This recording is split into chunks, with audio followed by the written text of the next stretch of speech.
İndi isə Table View-a keçid edirik. Gördüyünüz bu sol paneldə ikinci hissədir və buna bəzən Data View da deyirlər. Table View ümumiyyətlə Report View-dan fərqli olaraq burada vizuallar hazırlanmır. Gördüyünüz Report View-da bu hissədə biz hesabat hazırlaya bilər, vizuallar əlavə edə bilərik.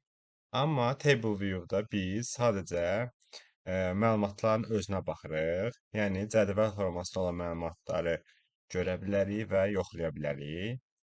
Sağ tərəfdə yerləşən bu data hissəsində bizim cədvəllərimiz olur və hər birinin üzərinə klik etdikdə həmin cədvəl açılır və bu hissədə o cədvəli görə bilərik və bu hissədən bu işarəyə basaraq sütunlarımızı da görə bilərik. Daha sonra bizdə hazırda gördüyünüz kimi Customers, Products və Sales cədvəllərimiz mövcuddur. Customers cədvəlində bizdə müştərilərin məlumatları, Products-da məhsulların məlumatları, Sales-də isə satış məlumatlarımız saxlanılır. Daha sonra burada biz yuxarıda Home tabından başlayaq. Bu hissədə bizdə data source-larımız, daha sonra Power Query-yə keçid, refresh və digər əmrlər yerləşir. Biz hər hansı bir table seçdiyimiz zaman burada Table Tools adlı tab gəlir və hər hansı bir sütuna klik etsək, bu zaman əlavə Column Tools tabı gələcək. Table Tools-dan başlayaq. Birinci burada name-dir. Yəni biz burada hansı table seçmişiksə, onun adı görünür bu hissədə və biz buradan hər hansı bir dəyişiklik etsək, ümumi table-ın adı dəyişəcək. Yəni table-ın adını buradan dəyişə bilərik və ya üzərinə iki dəfə klik etməklə də dəyişə bilərik. Daha sonra burada new measure var. Bu sadəcə DAX ifadələri yazaraq yeni bir measure yaradır və bu cədvəlin özündə qalmır. Sadəcə dinamik bir hesablama vasitəsidir. Yəni biz burada hər hansı bir DAX yazaraq bunu dinamik şəkildə istifadə edə bilərik. Quick Measure nədir? Bu hazır DAX şablonlarından istifadə edir. Kod yazmadan mürəkkəb hesablamaları sadəcə yerinə yetirir. New Column bu da DAX vasitəsilə yazılır və bu sütun yaradır bizdə. Hesablanmış bir sütun yaradır. Table-a əlavə olunur. New Table da həmçinin DAX vasitəsilə yaradılır və model daxilində cədvəl yaradır bizə. Bu hissələr haqqında növbəti dərslərdə ətraflı danışacağıq. Mark as date table nədir? Bu bizdə tarix cədvəlini date table kimi təyin etmək üçün istifadə olunur. Bunu etməyimizin önəmi ondan ibarətdir ki, time intelligent funksiyalarında istifadə edəndə vacib rol oynayır. Yəni hər hansı bir səhvliyin qarşısını almağa kömək eləyir tarixlərlə bağlı. Daha sonra column toolsa keçid edək. Burada da həmçinin seçdiyimiz sütunun adı görünür və bunu bu hissədən dəyişə bilərik və ya üzərinə iki dəfə klik etməklə də buradan da dəyişə bilərik. Daha sonra burada bizdə data tip var. Seçdiyimiz sütunun tipini göstərir. Məsələn, başqa bir age sütununu seçsəm, gördüyünüz kimi whole number olacaq. Format isə məlumatların necə göstərildiyini müəyyən edir. Məsələn, burada ola bilər valyuta ola bilər, faiz və sair digər formatlar.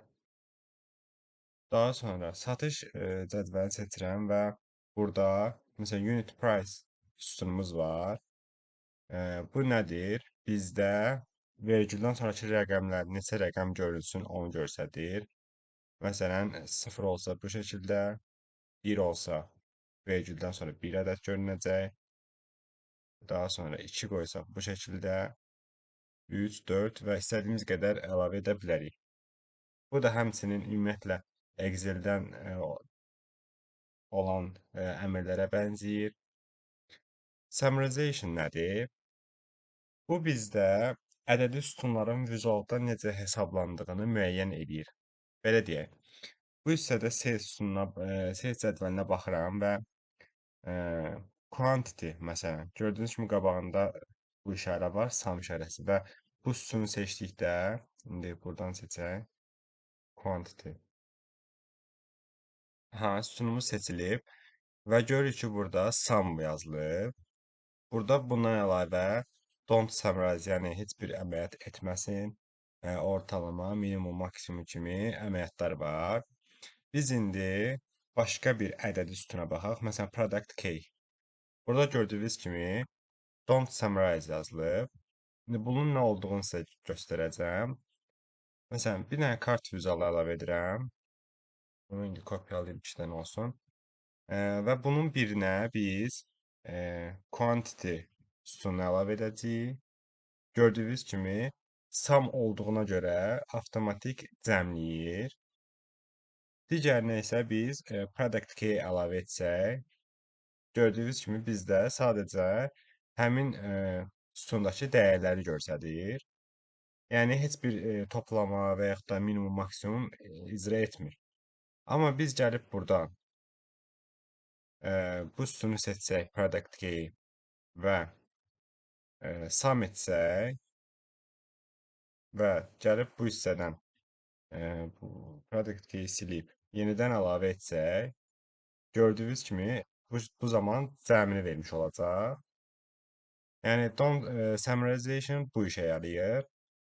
Data kateqori isə nədir? Power BI-yə sütunun hansı tip məlumat saxladığını göstərir. Məsələn, seçək bu bir cədvəlimizi. Burada gördüyünüz kimi bizdə city, state, country kimi coğrafi məlumatlarımız var. Və bu zaman, məsələn, country-ni seçirəm. Data kateqori hissəsinə gəlib, burada müvafiq bir kateqoriyanı seçirəm. Məsələn, country. Bu sadəcə bizə göstərir ki, map vizualı istifadə edərkən coğrafi məlumatların qarışmamasını təmin eləyir. Yəni bunu etsək daha doğru olar. Məsələn, city sütununu seçirəm və gəlib buradan ona uyğun kateqoriyanı seçirəm. Bu şəkildə biz map vizualı istifadə edəndə heç bir qarışıqlıq olmayacaq və biz bunları seçdiyimiz zaman burada həmin sütunun qarşısına bir qlobus ikonu əlavə olundu. Məsələn, gördüyünüz kimi regionun qarşısında yoxdur. Regiona da gəlib hər hansı bir kateqoriyanı seçsək, məsələn, burada indi region yoxdur. Məsələn, kontinent seçsək, gördüyünüz kimi qarşısında ikon yükləndi. Daha sonra sort by column. Bu nədir? Bir sütunu başqa bir sütuna əsasən sıralanmağa imkan verir. Məsələn, bizdə ay adlarının nömrələr şəklində göstərilibsə, ay adlarını nömrələrə görə sıralaya bilərik. Məsələn, birinci ay görən kimi yanvar gəlsin, daha sonra 10-cu görəndə oktyabr gəlsin və s. bu şəkildə. Data groups haqqında danışacağıq. Means relationship-də nədir? Ümumiyyətlə, bizdə əlaqələri göstərir. Cədvəllər arasındakı əlaqələr yaratmaq, dəyişmək və ya silmək üçün istifadə olunur. New column-da az öncə danışmışdıq. Və ümumiyyətlə table view əsas məqsəd odur ki, biz seçdiyimiz cədvəli görə bilək, baxa bilək. Bu şəkildə istifadə olunur.